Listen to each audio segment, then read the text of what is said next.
مولا علی کا خون تھا، شیر خدا کا خون تھا، بہادر نسل تھی، یہ کوئی عام لوگ نہ تھے۔ معلوم بھی تھا، پتہ بھی تھا کہ کربلا میں یہ وہی علاقہ ہے جہاں شہید کیا جائے گا۔ صحابہ کرام نے بہت روکا امام حسین کو کہ کوفہ والوں کی بے وفائی بڑی مشہور ہے، آپ وہاں نہ جائیں، وہاں آپ کے ساتھ ظلم کیا جائے گا۔ مگر امام حسین سبحان اللہ، آپ کا یہ ذہن تھا دین متین پھیلانے کا کہ کل بروز قیامت اگر کوفہ کے لوگ اللہ کی بارگاہ میں کھڑے ہو گئے کہ ہم تو امام کو لیٹر لکھ کر، خطوط لکھ کر بلاتے رہے، مگر امام آتے تو ہم ان کے ہاتھ پر بیعت کر لیتے۔ سبحان اللہ، امام حسین نے اب اس سچویشن کو جاننے کے لیے حضرت مسلم بن عقیل کو روانہ کیا کہ آپ جائیں اور بتائیں کہ کوفہ میں کیا حالات ہیں۔ حضرت مسلم بن عقیل کوفہ پہنچے اور وہاں لوگ جوک در جوک بڑی تعداد میں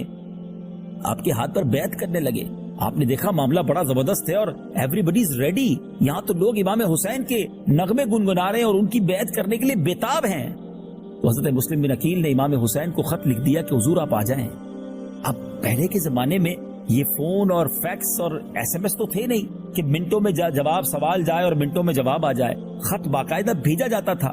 ادھر جو خط لکھا گیا، خط لے کر قاصد جو ہے وہ مدینے کی طرف، مکی کی طرف روانہ ہوتا ہے اور پیچھے حضرت مسلم بن عقیل کے اوپر ظلم و ستم کی آندھیاں بہائی جاتی ہیں۔ ابن زیاد کی طرف سے یزید کے آرڈر پر بتایا جاتا ہے کہ بڑا زبردست ظلم ہوا اور حضرت مسلم بن عقیل کو اس طرح قید کیا گیا کہ وہ سارے لوگ جو آپ کے آگے پیچھے گھوم رہے تھے اور آپ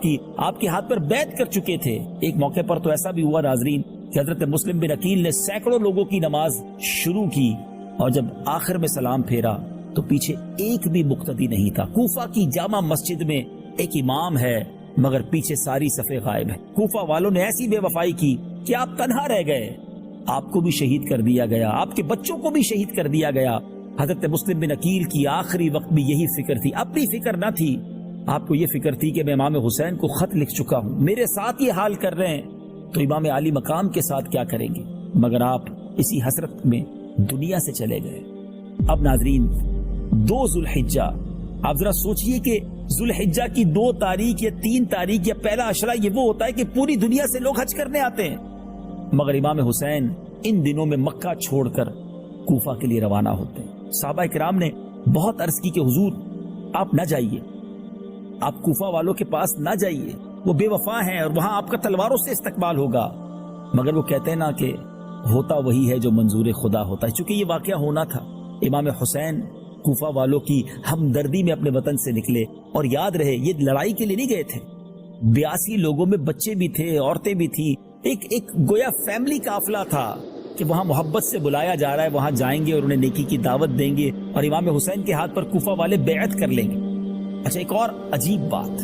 کہ دوران ٹریول مکے سے نکلے ہیں، راستے میں یہ بھی پتا چل گیا کہ حضرت مسلم بن عقیل کو شہید کر دیا گیا ہے، کوفہ والوں نے بے وفائی کر دی ہے۔ اب قافلے میں 2 رائے ہو گئی، کچھ لوگ کہنے لگے کہ اب جانے کا فائدہ نہیں ہے، مگر امام حسین کا کہنا تھا کہ اب رخت سفر باندھ لیا ہے تو آگے ہی چل۔ اب وہاں جب پہنچتے ہیں تو حر 1000 کی فوج لے کر آپ کو انٹرسپٹ کرنے کے لیے، آپ کو روکنے کے لیے آتا ہے، اور اس وقت وہ یزید کی فوج میں ہوتے ہیں،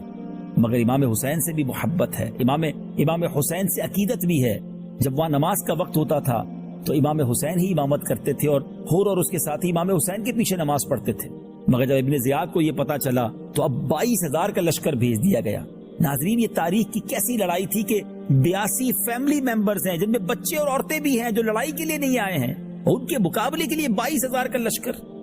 یعنی گویا یزیدی بھی جانتے تھے کہ یہ علی کا خون ہے، یہ شیر خدا کی اولاد ہیں، یہ چند لوگوں سے کنٹرول نہیں ہو سکیں گے۔ 22,000 کا لشکر بھیجا گیا، پانی بند کیا گیا، بھوکا پیاسا کر دیا گیا، بچوں کو تکلیف میں ڈال دیا گیا، اور پھر اسی تکلیف، اسی پیاس، اسی جس کو آپ کہیں بھوک کے عالم میں 10 محرم کا دن آ گیا۔ سن 61 ہجری ہے اور 10 محرم کو اس آسمان نے، اس زمین نے یہ منظر کیسے دیکھا ہوگا کہ جن کو نبی پاک سونگا کرتے تھے، جن کو اپنی زبان دیا کرتے اور نبی پاک کے لعاب کو وہ اپنی غذا بنایا کرتے تھے،